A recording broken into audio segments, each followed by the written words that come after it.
walkout at Morisset Hospital was sparked by the nurses' unhappiness with the recommendations of the Richmond report, which they say will threaten the standards of care for patients.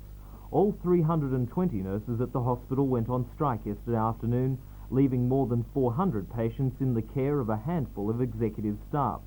The strike will continue until at least Friday, when the nurses will meet to consider their next move. The hospital is now desperate for volunteers. This is a major crisis for the hospital, and we desperately need volunteers from the public. At previous times, the volunteers have been an enormous assistance to us. We're uncertain at this stage when the nurses will be back. They're out in support of colleagues in Sydney, and while senior executive nursing staff will be there and medical staff, we really desperately need the support of the public to help our patients. Are you at all sympathetic towards the complaints of the nurses? Well, I can certainly understand their wish to push for the best quality of public patient care, because this is an issue in the psychiatric hospitals in this state and elsewhere. So I'm in sympathy with that. I'm just concerned that we provide for the patients through this period and we don't set their needs aside.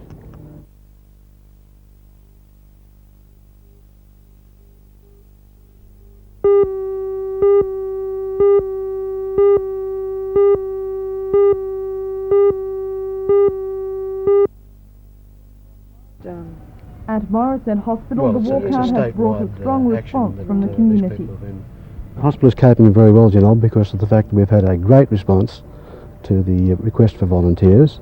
We've had mums, dads, ex-nurses, grandfathers, grandmothers, all coming in to help. We've had particularly great support from the Avondale Seventh-day Adventist College. There are 70 volunteers needed to man the 17 wards. Their duties are to feed and clothe the patients. And one of the big fears is that due to the laundry workers' strike, the patients may not have enough warm clothing to last until the end of the week. The strike has also caused the patients a great deal of stress because they've been taken out of their routine. That's why a so-called flying squad of nurses is on hand in case of an emergency. The vote was close at Morisset, but according to Union Delegate John Lockhart, they walked out because it won't be long before the issues involved with the implementation of the Richmond report, which are facing Gladesville hospitals, will cause problems here. Well, the problems that we foresee at not only here at Morisset but also throughout the whole state is that these patients will be moved into community settings without no professional nursing expertise, of which currently we are providing in the 5th schedule hospitals. The nursing, laundry and kitchen staff at Stockton Hospital went on strike at 3 o'clock this afternoon after a lunchtime meeting. Officials are asking that, if possible, parents should take their children home for the duration of the strike, and they are also asking for volunteers. They say at this stage they will be able to cope with the workload. With the help of a group of nurses who have agreed to stand by in case of emergency. Late this afternoon, the domestic and nursing staff at the Hunter Hospital voted to join their colleagues in strike action. As with the other hospitals, there will be a group of nurses on hand until the strikers meet again tomorrow morning.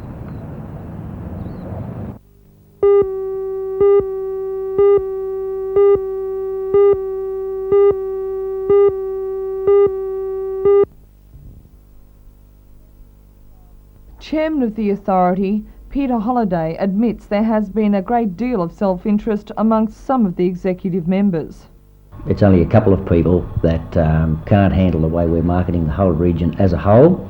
They've been used to marketing their own sub-regional basis or organisation, and now that we're combined, each and every sub-region in the Hunter region, they're now small fish in a large pond.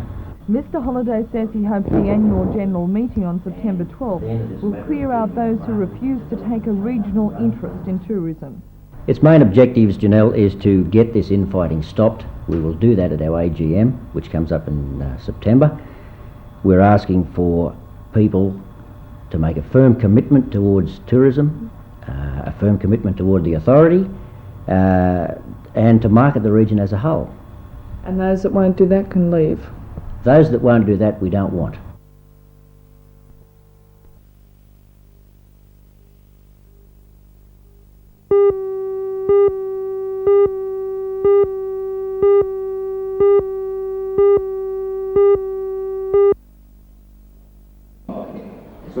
The meeting of striking workers at Stockton Hospital was similar to ones held earlier at Morisset and Hunter Hospital.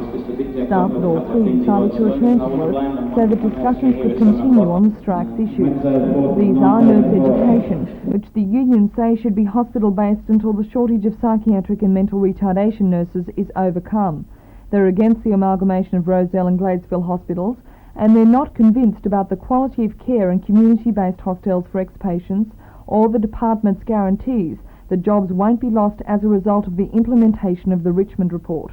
Union Delegate Wayne Parker. I think the public should be made more aware of what is actually going on. There are people here, dedicated people, whose jobs are naturally at risk, and they're concerned about it. What about the patients themselves? Now, under the Richmond report, they are to be trained before they go out to the community. Do you think they'll be able to cope with life out there? I'd like to say yes, but what I can see around Stockton Hospital, the patients, we've had a number go out into the community in the residential care units, and I'm glad to see that they're given the chance. But, I'm wondering now, do we have 257 patients in this hospital that are capable to go outside? I just don't think we have. And what is going to happen to them kids? They say neglect of nursing with strike and that. Is there neglect to put these children out there? Will they get better care in a situation like this? And I believe they would. The members of the combined unions in all three hospitals have decided that if the three matters aren't resolved by next Wednesday, then they will consider strike action again on September 4th.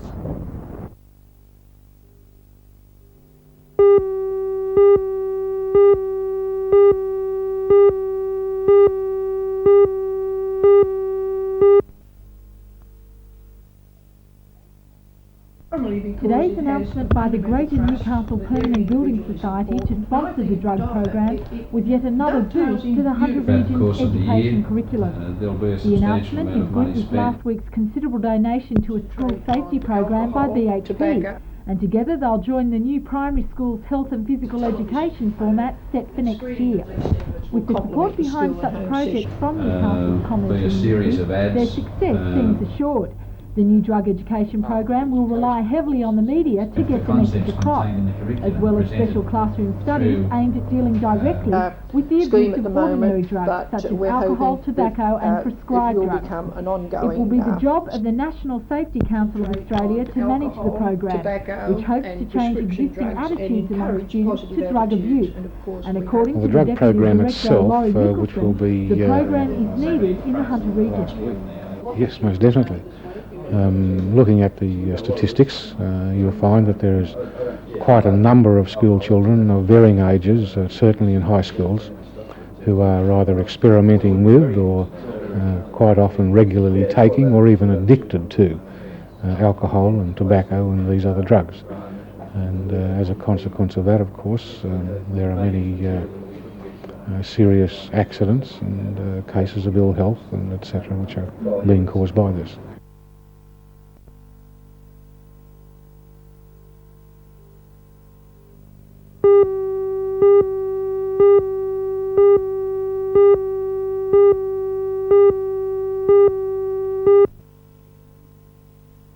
The re-engining of the two largest vessels in the company's fleet will be done progressively over the next 2 years. Varley Engineering earned its reputation for carrying out re-engineering work through 3 previous contracts with BHP. It was this initial vote of confidence, according to Varley's Managing Director, John Thompson, which helped the company in this latest venture.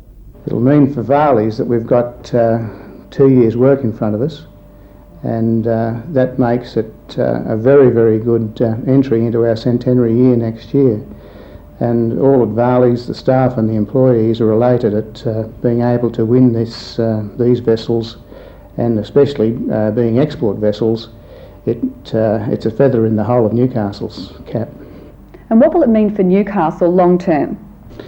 I believe that these being the 4th and 5th vessels that we will have re-engined, it means that Newcastle is emerging as a ship repair port again, and certainly as far as employment is concerned, we will have to take on additional people to help with this re-engineering. Mr Thompson said in the height of production up to 90 workers and 50 subcontractors could be employed, and he was quick to share the credit, commending Newcastle's federal members of Parliament for helping to secure the export bounty and also the unions. without their help and without combining between management and men, we just couldn't have performed this work, and we believe that good relationship will continue throughout the currency of these jobs.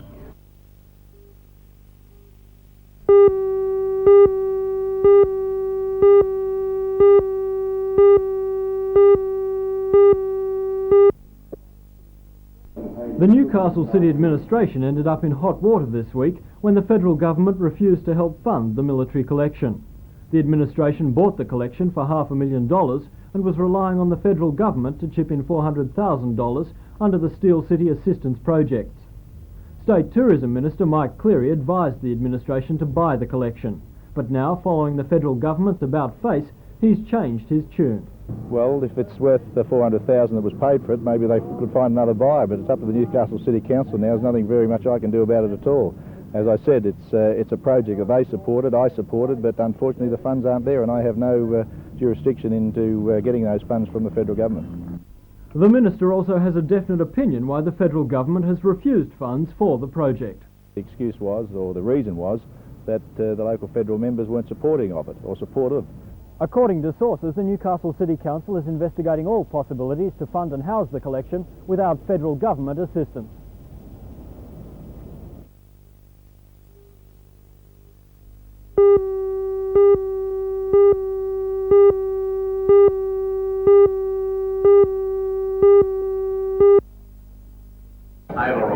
Organisers expecting a record crowd weren't disappointed.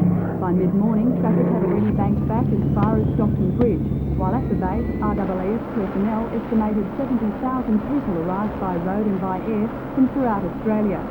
The main purpose of the open day was to introduce the public to the RAAS showpiece, the Hornet SA-18. The town valued at $25 million each. The Hornets generated intense public interest, with people queuing for hours to catch a glimpse of the service. Other attractions on the ground included on the and an F-111, while at the other end of the scale, a Qantas Boeing 767 was flown before display. While the ground displays proved popular, it was aircraft in action that came through, and that's exactly what they got. Helicopters including Air Force Squirrels used in search and rescue operations, and Chinooks used to carry equipment and troops performed mock operations. A not-so-sophisticated Tiger Moth and modern biplane showed they're still capable of drawing darts from the clouds and deteriorating while flying. The roulette flying team in Melbourne, a single-engine aircraft used to carry fighter pilots, who were painted. Also demonstrated why they've been Australia's frontline fighter for the past 21 years. But inevitably, comparisons were made. The showdown between the Rise and the state-of-the-art Hornet SA-18. The Hornet convincingly showed its superiority in takeoff and acceleration, and also provided sufficient morale to the open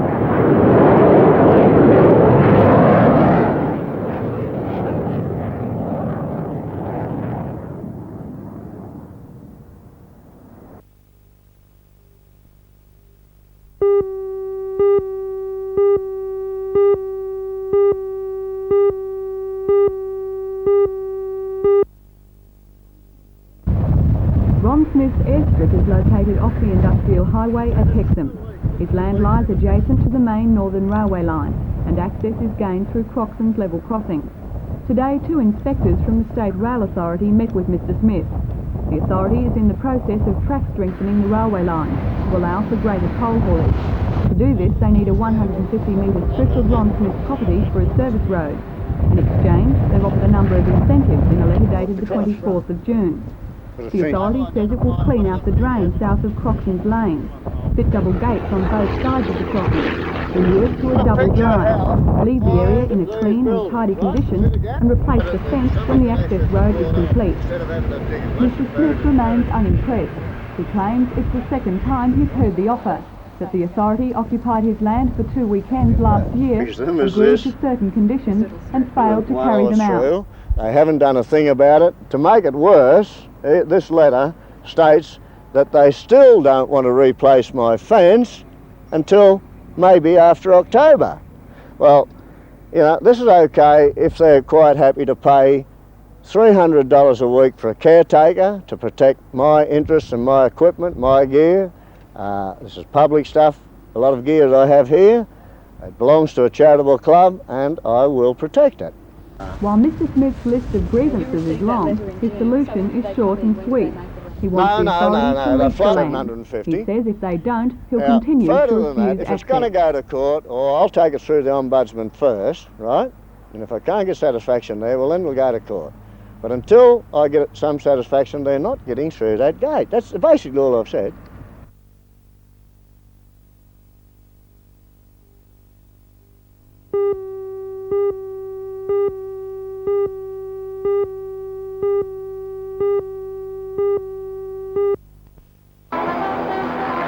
Telecri's Air Services Proprietary Limited was launched with much fanfare at the International Sports Centre. The Bell 206B Jet Ranger, which seats 4 passengers, will be operated on a charter basis to the Vineyard, Port Stephens, Gosford and Sydney. One of the company's 2 directors, John O'Neill, says he hopes Telecruise will eventually operate as a commuter service. This is what we're striving for, a regular RP2, regular passenger transport operation between the Central Business District of Newcastle and the Central Business District of Sydney. Does it concern you that other commuter services in the past haven't been successful? Initially it was of some concern, but we did some extensive research, and one of the things was that the other service wasn't really operating into the centre of Sydney. They were operating from Hennell Street, where we'll be operating from, but mainly into Mascot. We'll be operating into Darling Harbour at present, and shortly into Pyrmont.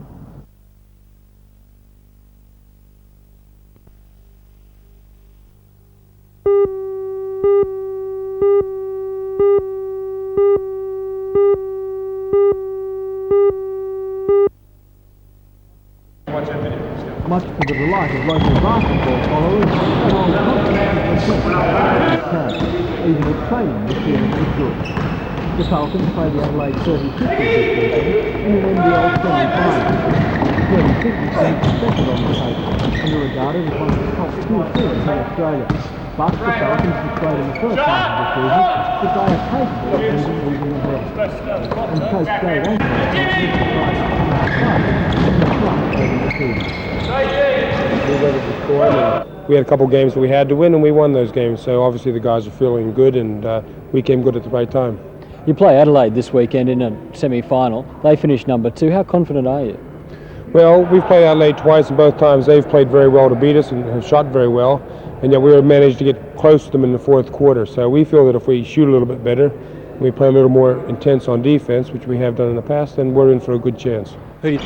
There was concern earlier this week over the fitness of the South Indian coach John Torres, who suffered an ankle injury in last weekend's playoff, but Coach Anthony says Torres will definitely play this weekend.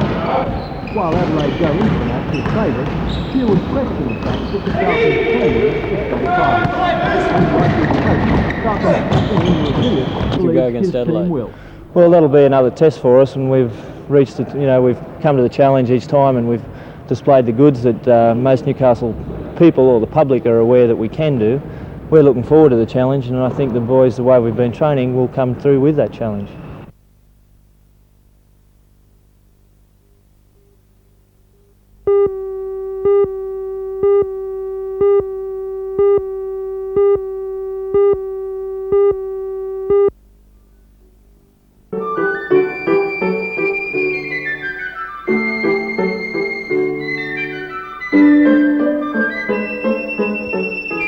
Semi-finals at the City Hall saw performances by 11 of the best young musicians in Australia. Amongst them was 20-year-old Danielle Eden from Sydney, who played a Vivaldi piece on her piccolo. This is the 4th year of the competition, which is for classical musicians under the age of 25. The average age of the 42 musicians who entered this year is only 19. The semi-finalists include cello player Cameron Retchford from Brisbane, who recently won the ABC National Concerto competition. On Saturday night, the 4 finalists will compete for the $2,000 first prize from sponsor Howard Smith Limited. The public is welcome and admission is free.